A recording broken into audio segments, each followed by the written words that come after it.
सुप्रभात विद्यार्थियों। अभी तक हमने कादम्बरी के बारे में संक्षिप्त परिचय, बाणभट्ट की काव्य कला तथा कादम्बरी का कथासार पढ़ा है।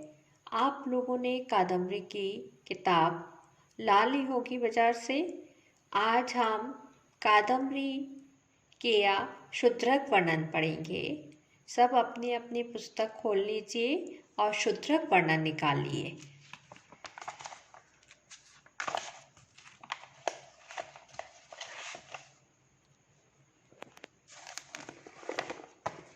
मेरे पुस्तक में यह 33 पेज नंबर पे है।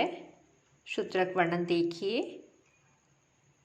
आसीत अशेष नरपति शिरः सम्यार्चित शासनः पाक शासन इवापरः चतुर्उदधी माला मेखलाया भुवो भर्ता प्रतापनुराग अवनत समस्त सामंत चक्रः चक्रवर्ती लक्षणोपेतः चक्रधर एव कर कमलोपलक्ष्यमाण शंख चक्र लांछनः हर एव जित मन्मथः गुह इव प्रतिहत शक्तिः कमलयोनिरिव विमानीकृत राजहंस मंडलः जलधिरेव लक्ष्मी प्रसूतिः गंगा प्रवाह एव भगीरथ पथ प्रवृत्तः रविरेव प्रतिदिवसोपजाय मानोदयः मेरुरिव शकुलो उपजीव्य पादच्छायः दिग्गज इव अमनरथ प्रवृत्तदान आद्रि कृतकरः।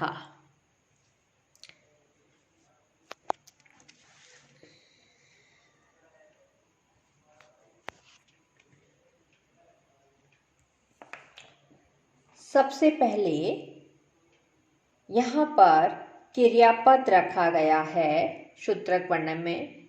आसीत अशेष, आसीत यानी था, जिसका कर्ता वाक्य के अंत में शूद्रको नाम राजा है, यानी शूद्रक नामक राजा था। यह कहा गया है, पर वह शूद्रक नामक राजा कैसा कैसा था, उस कर्ता के इस गद्यांश में सभी विशेषण दिए गए हैं। सबसे पहला विशेषण है अशेष नरपति शिरः सम्यभ्यर्चित शासनः। अशेष यानी समस्त, नरपति राजाओं के सिरों के द्वारा सम्यभ्यर्चित शासनः, जो कि सम्य अभर्चित था, पूजित था, जिसका आदेश सभी राजा उसकी आज्ञा को शिरोधार्य करते थे, आदर पूर्वक मानते थे। शासन इवा परः, पाक शासन इवा अपरः।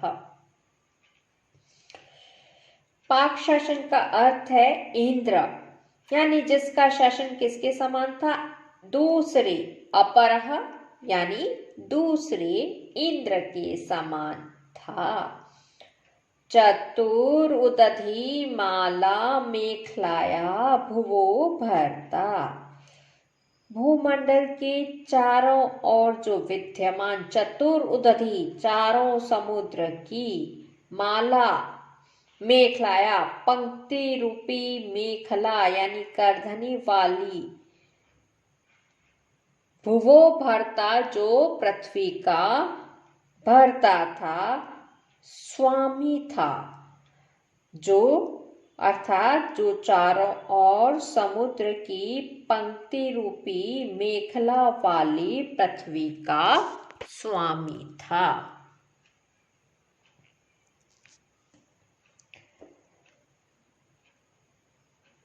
अब आ रहा है विशेषण। प्रताप अनुरागा अवनत समस्त सामंत चक्र। प्रताप यानी कोष और दंड से उत्पन्न जो प्रताप को धारण करता था, तेज को। अनुराग यानी प्रेम से, प्रताप अनुराग। अवनत यानी झुका देने वाला, प्रताप से और अनुराग से सभी सामंत राजाओं के समूह चक्र को जो झुका देने वाला था, वशीभूत कर लेने वाला था। चक्रवर्ती लक्षणोपेतः, और जो चक्रवर्ती राजा के लक्षणोपेतः चिन्हों से युक्त, उपेतः चिन्हों से जो युक्त था, अर्थात जो सार्वभौम राजा के, चक्रवर्ती राजा के लक्षणों से युक्त था। चक्रधर एव, अतएव जो विष्णु के समान था। कर कमलोपलक्ष्यमानः शंख चक्र लांछनः, कमल रूपी हाथों में। उपलक्ष्य माना अर्थात दिखाई देते हुए, शंख और शंख की हस्तरेखाओं वाला था, अर्थात जिसके हाथों में सामुद्रिक शास्त्र में उक्त शंख और चक्र की हस्तरेखाएं थी। यानी जो जैसे विष्णु के कर कमलों में हमेशा आयुध के रूप प्रत्यक्षता दृश्यमान शंख और चक्र रहते हैं, उसी प्रकार से शूद्रक राजा के कर कमलों में शंख और चक्र की हस्तरेखाएं दिखाई पड़ती थी, इसलिए वह विष्णु के समान था। हर एव जीत मन्मथः, भगवान शंकर के भी समान था, जिसने कि जीत मन्मथः कामदेव को जीत लिया था। अर्थात जैसे भगवान शंकर ने अपने तृतीय नेत्र से भस्म कर कामदेव को जीत लिया था, उसी प्रकार राजा ने अति सौंदर्यशाली होने के कारण कामदेव को भी जीत लिया था। गुहा एव अप्रतिहत शक्ति ही, गुहा अर्थात स्वामी कार्तिकेय के समान अप्रतिहत शक्ति, अकुंठित सामर्थ्य वाला था। जैसे स्वामी कार्तिकेय अकुंठित सामर्थ्य वाले हैं, शक्ति वाले हैं, शक्ति नामक अस्त्र विशेष वाले हैं, उसी प्रकार राजा अप्रतिहत बल वाला था। कमल योनि रेव विमानीकृत राजहंस मंडलः, राजहंसों के समुद्र को विमान, देवयान या वाहन बनाने वाले ब्रह्मा, कमल योनि यानी ब्रह्मा के समान वह राजा राजहंस श्रेष्ठ राजाओं के मंडल समूह को मान या गर्व रहित विमान कर देने वाला था। यहाँ विमानीकृत और राजहंस पद में श्लेष अलंकार है। ब्रह्मा पक्ष में राजहंस का अर्थ है राजहंस नामक पक्षी जिसकी चोंच और पैर लाल होते हैं, और विमानीकृत का अर्थ है विमान अर्थात आकाशगामी देवयान या अपना वाहन बनाना। यहाँ ब्रह्मा के वाहन राजहंस माने गए हैं, और राजा के पक्ष में राजहंस अर्थात श्रेष्ठ राजा, और विमानीकृत का अर्थ होगा जिसका मान गर्व नष्ट कर दिया था। जलधिरेव लक्ष्मी प्रसूति। जलधि अर्थात समुद्र, लक्ष्मी प्रसूति लक्ष्मी भगवान विष्णु की पत्नी लक्ष्मी देवी जो देवासुरों तथा के द्वारा समुद्र मंथन करने पर समुद्र से उत्पन्न हुई थी। यह एक तो अर्थ है कि जो समुद्र के समान था, जो कि क्या है, कैसा समुद्र है, लक्ष्मी प्रसूति, देवासुरों के द्वारा समुद्र मंथन करने पर जहाँ से लक्ष्मी उत्पन्न हुई थी। और दूसरा अर्थ है शोभा या धन संपत्ति का भी जो प्रसूति स्थान है, उत्पत्ति स्थान है। लक्ष्मी देवी की उत्पत्ति का स्थान समुद्र के भांति ही राजा भी शोभाशाली राजलक्ष्मी वाला होने के कारण लक्ष्मी का उत्पत्ति स्थान था, यह भाव है। गंगा प्रवाह एव भगीरथ पथ प्रवृत्तः। गंगा के प्रवाह के समान भगीरथ के रथ चक्र द्वारा बनाए गए पथ अर्थात मार्ग पर चलने वाला, अर्थात भगीरथ के रथ चक्र द्वारा बनाए गए मार्ग पर चलने वाले गंगा प्रवाह के समान वह राजा भी भगीरथ द्वारा मार्ग पर चलने वाला था। रविरेव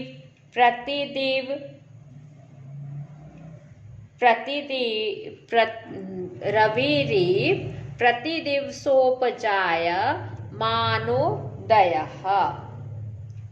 रवि अर्थात सूर्य के समान, प्रतिदिवस प्रतिदिन, उपजायमान उदयः उदयगिरी से जिसका उद्गम होता था, अर्थात जिसकी धनादि की उत्पत्ति होती थी। उदय शब्द का अर्थ राजा के पक्ष में धनादि की उन्नति और सूर्य पक्ष में अर्थ हुआ उदय जल में उदय होना। उपजायमान का अर्थ है उत्पन्न होना, अर्थात प्रतिदिन उदयगिरी से उदित होने वाले सूर्य की भांति वह राजा भी प्रतिदिन धनादि की उन्नति करने वाला था। मेरुरीव सकलोपजीव्यमान पादच्छायः। मेरु एव यानी सुमेरु पर्वत के समान, सकल उपजीव्यमान सभी देवताओं के द्वारा सेवन की जा रही पादच्छाया पहाड़ियों के आश्रय वाला, सभी देवता सुमेरु पर्वत की पहाड़ियों के धूप रहित स्थान में रहते हैं। ऐसा राजा के पक्ष में इसका अर्थ हुआ सभी लोगों के द्वारा सेवन किए जा रहे पाद के आश्रय वाला था, अर्थात सभी देवताओं के द्वारा सेवन की जा रही पहाड़ियों के अनातप स्थान वाले सुमेरु पर्वत के समान वह राजा भी सभी लोगों के द्वारा सेवन किए जा रहे चरणों के आश्रय वाला था। मेरुरीव यानी सुमेरु पर्वत के समान, सकल उपजीव्यमान पादच्छायः संपूर्ण लोगों के सेवन किए जा रहे चरणों का आश्रय स्थल था। दिग्गज एव अनवरत प्रकृतदानाद्रीकृत करः। दिग्गज एव यानी दिग्गज के समान या दिग्नांग की तरह, अनवरत प्रवृत्त दानः लगातार, अनवरत अर्थात लगातार, प्रवृत्त दानः संकल्प जल सहित दानों से जिसका हाथ गीला कर दिया गया था, आत्रीकृत गीला किया गया, मदजल के बहने से हाथी का जो कर है अर्थात हाथी की सूंड तथा संकल्प जल सहित दान से राजा का भी हाथ गीला था, अर्थात निरंतर। अनवरत अर्थात निरंतर। प्रवृत्तदानः प्रभामान मज्जल से कैसा है? आद्रीकृत कर, यानी गीली सूंड वाले दिग्गज के समान। वह राजा निरंतर, वहां वापिस आया अनवरत का निरंतर हुए, संकल्प जल सहित दान आद्रीकृत, दानों से गीले हाथ वाला था। यहाँ पे दिग्गज के अर्थ में कर का अर्थ हुआ सूंड, और दान के राजा भी कैसा था? दिग्गज के समान ही था। जैसे कि सूंड हमेशा गीली रहती है, वैसे ही राजा के हाथ दान के कारण, दान देने के संकल्प से हमेशा हाथ आद्री गीले ही रहते थे। अब आगे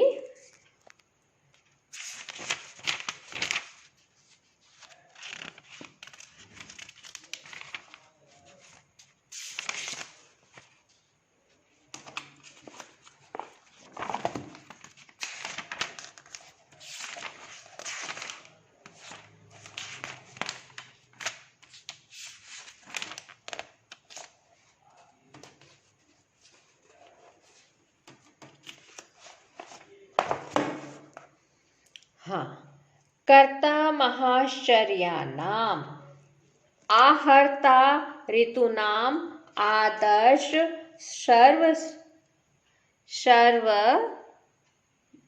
शास्त्राणाम, कलानाम, कुलभवनाम, गुणानाम, आगमः काव्य अमृत समानाम,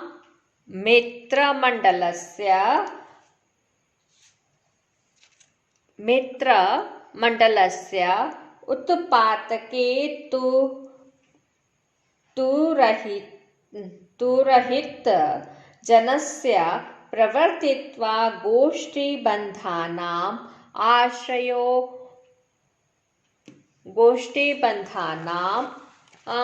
रसिकानां प्रत्यादेश धनुष्मतां, धैर्यः साहसिकानाम् अग्रणी विदग्धानां, वैन्ति इव विनीतानन्दजनकः, वैन्य इव चापकोटि समुत्सारित सकलारार्ति कुलाचलो राजा शूद्र को नामः। कर्ता महाश्चर्यानाम अर्थात अति प्रबल पशुओं को पराजित करने आदि विस्मयकारक, आश्चर्यानाम विस्मयजनक कार्यों को करने वाला था। आहर्ता ऋतूनाम, आहर्ता ऋतुनाम यज्ञों का, आहर्ता अनुष्ठान करने वाला था।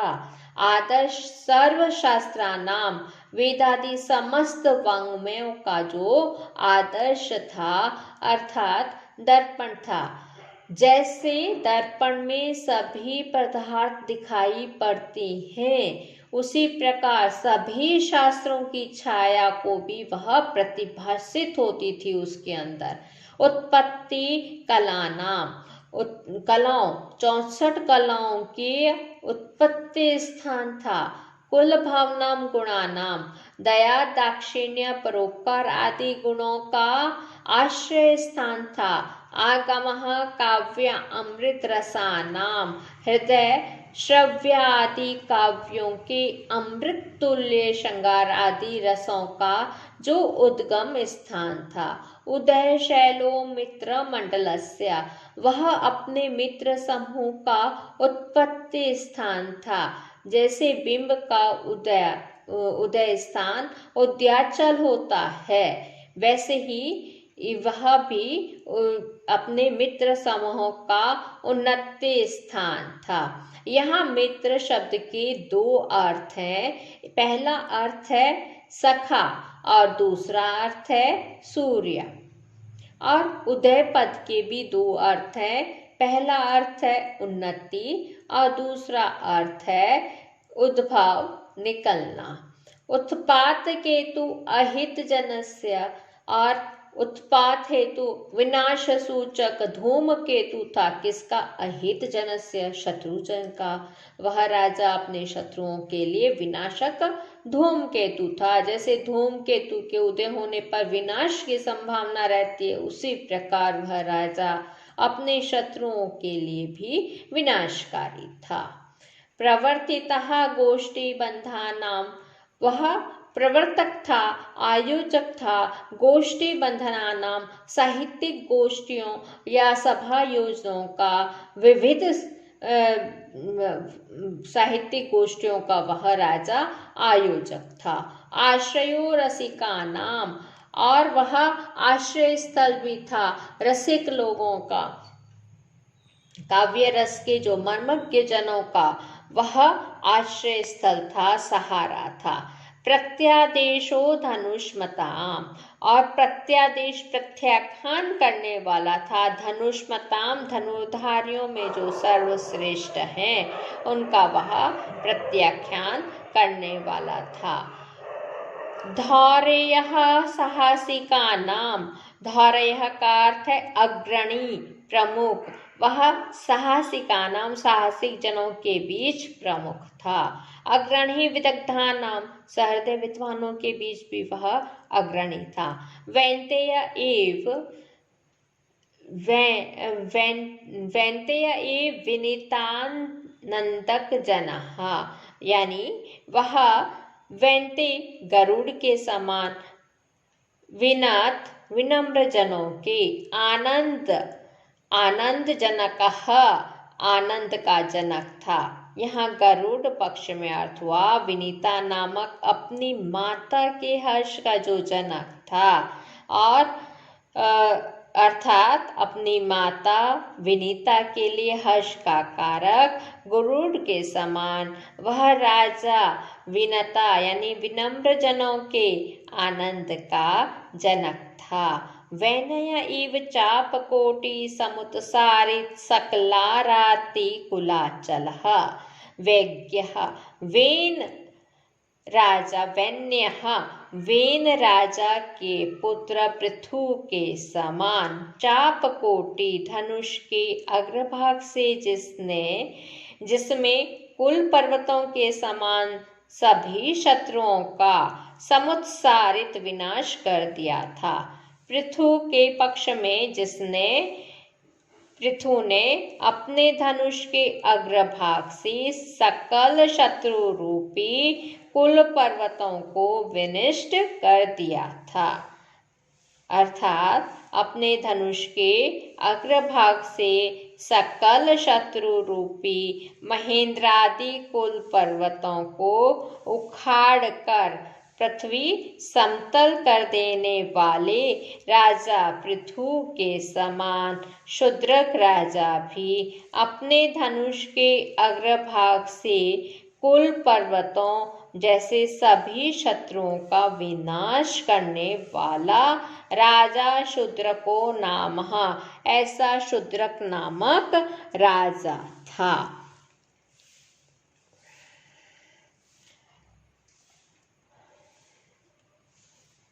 यह बाणभट्ट की एक विशेषता है। जब वह वर्णन करना प्रारंभ करते हैं तो सारे विशेषण एक साथ रखते जाते हैं, चाहे वह पंक्ति कितनी भी बड़ी हो। और हमारे इस शूद्रक के वर्णन में हमने देखा पहला पद क्या था, आसीत क्रियापद था, और अंतिम जो है राजा शूद्रको नामः, क्रिया का जो कर्ता है वह कौन है, राजा शूद्रक है। ऐसा राजा शूद्रक था और इसके बीच में सभी विशेषण राजा शूद्रक के आए हैं। यहीं पे हम समाप्त करते हैं। और जिन विद्यार्थियों ने पुस्तक नहीं लाई है वह पुस्तक लेके आ जाएं। पुस्तक के बिना कादम्बरी को समझना कठिन है और इस पद्य का अनुवाद आप 2, 3, 4 बार करेंगे तो आपको जितनी बार करेंगे उतनी बार और अधिक स्पष्ट होगा। धन्यवाद।